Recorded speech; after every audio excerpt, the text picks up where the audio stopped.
అధ్యక్ష ధన్యవాదాలు అధ్యక్ష. కోరిన వెంటనే మహిళా పార్లమెంట్కి సంబంధించి ఆ రోజు మీట్ ద ప్రెస్ లో ఏం జరిగిందో అన్నది ఈ రోజు డిస్ప్లే చేసినందుకు ప్రత్యేకంగా ధన్యవాదాలు తెలియజేసుకున్నారు అధ్యక్ష. ఎందుకంటే అధ్యక్ష తమరు ఎంతో ప్రతిష్టాత్మకంగా తీసుకొని రాష్ట్ర ప్రభుత్వం యొక్క సహకారంతో మహిళా పార్లమెంట్ని నిర్వహించాలని తలపెట్టిన తర్వాత మీరు ఎంత కష్టపడ్డారో మేము కళ్ళారా చూసాం అధ్యక్ష. ఎంత తపన పడ్డారో మేము చూసాం అధ్యక్ష. సుమారుగా 100 రోజుల ముందు నుంచి కూడా దీని మీద ప్రత్యేకమైన ప్రణాళిక ఏర్పాటు చేసుకొని ఎంతో నియమంగా నిబంధనగా ఈ మహిళా పార్లమెంట్ జరగాలి, మనం ఏదైతే అనుకున్నామో మంచి మంచి తీర్మానాలు రావాలి, దీని ద్వారా మహిళల సాధికారతకి ఒక బేస్మెంట్ రావాలని మీరు ఏదైతే ఊహించుకున్నారో దానికి సంబంధించి మీ కష్టం, అదే విధంగా మీట్ ద ప్రెస్లు కానీ ర్యాలీలు కానీ నిర్వహించిన తీరు కూడా మేము అందరం చూసాం అధ్యక్ష. మీ ఆదేశాల మేరకు ప్రతి జిల్లాలోని కూడా మేమందరం కూడా ర్యాలీలు కూడా ఏర్పాటు చేస్తున్నాము. మహిళా సాధికారత మీద దానికి ఒక మంచి అడ్వర్టైజ్మెంట్ కూడా ఇవ్వడం జరిగింది అధ్యక్ష.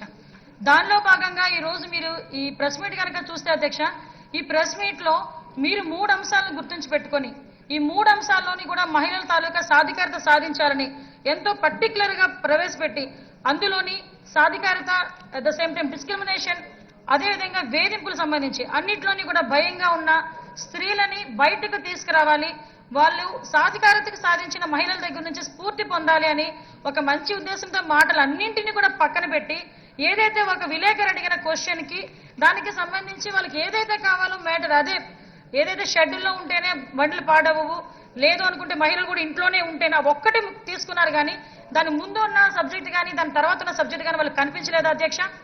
ఏదైతే సాధికారత సాధించాలి, మహిళలు కరాటేల్లో కానీ అన్నింటిలోని కూడా ముందుకుండాలి, వాళ్ళలోని మానసికమైన బలం కావాలని మనస్ఫూర్తిగా కోరుకున్న ఒక సభాపతిగా దానికి సహకరించిన రాష్ట్ర ప్రభుత్వం కానీ గౌరవ చంద్రబాబు నాయుడు గారు కానీ తెలియజేసిన అంశాలు మనకు కనిపించకుండా మీరు అది ఒక్కటే కట్ అండ్ పేస్ట్ చేసి పంపించిన తీరు చూస్తే అధ్యక్ష ఒకనొక టైంలో మేము కూడా అనుమానపడాల్సిన అవసరం పడింది అధ్యక్ష.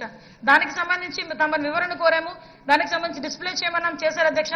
ఈ డిస్ప్లే చేస్తామని చెప్పగానే ఈ రోజు ప్రతిపక్ష సభ్యులందరూ కూడా బయటకు వెళ్లి ధర్నా చేసే కార్యక్రమం ప్రవేశపెట్టారంటే దేనికి అధ్యక్ష వీళ్ళు ధర్నా చేస్తున్నారు? వీళ్ళకి సంబంధించిన అబద్ధపు ప్రచారాలు ఇవి అబద్ధం అని చెప్పి ప్రజలకు వినిపించే ఒక మంచి సమయంలో వీళ్ళు ధర్నాలు చేస్తున్నారంటే దీన్ని ఏ రకంగా మనం తీసుకోవాలి అధ్యక్ష? ఇటువంటి ముఖ్యంగా అధ్యక్ష ఇంకొకటి చెప్పి నేను ముగిస్తాను అధ్యక్ష. సోషల్ మీడియాలో తమరి గురించి కానీ తమ కుటుంబ సభ్యుల గురించే కాకుండా మిగతా ప్రజాప్రతినిధులందరి గురించి ఒక ముఖ్యమంత్రి స్థాయి వ్యక్తి దగ్గర నుంచి ప్రధానమంత్రి స్థాయి వ్యక్తి దగ్గర నుంచి అందరి గురించి కూడా ఇష్టానుసారంగా వాళ్ళు తెలియని విషయాలు చాలా వల్గర్ లాంగ్వేజ్ యూజ్ చేసి రాస్తున్నారు అధ్యక్ష. దయచేసి సోషల్ మీడియా సిస్టమ్ రాజకీయ నాయకుల పట్ల ఇలాగే ఉంటే అధ్యక్ష రాబోయే కాలంలో మహిళా శాసనసభ్యులు శాసనసభకు రావడానికి భయపడతారు అధ్యక్ష. కాబట్టి దయచేసి ఈ శాసనసభని ఈ అప్పీల్ని కొంచెం సుమోటోగా తీసుకొని ముఖ్యంగా సోషల్ మీడియా మీద ఒక చట్టం తయారు చేసేందుగా మరొకసారి కోరుకుంటూ ధన్యవాదాలు తెలియజేసుకుంటున్నాను అధ్యక్ష.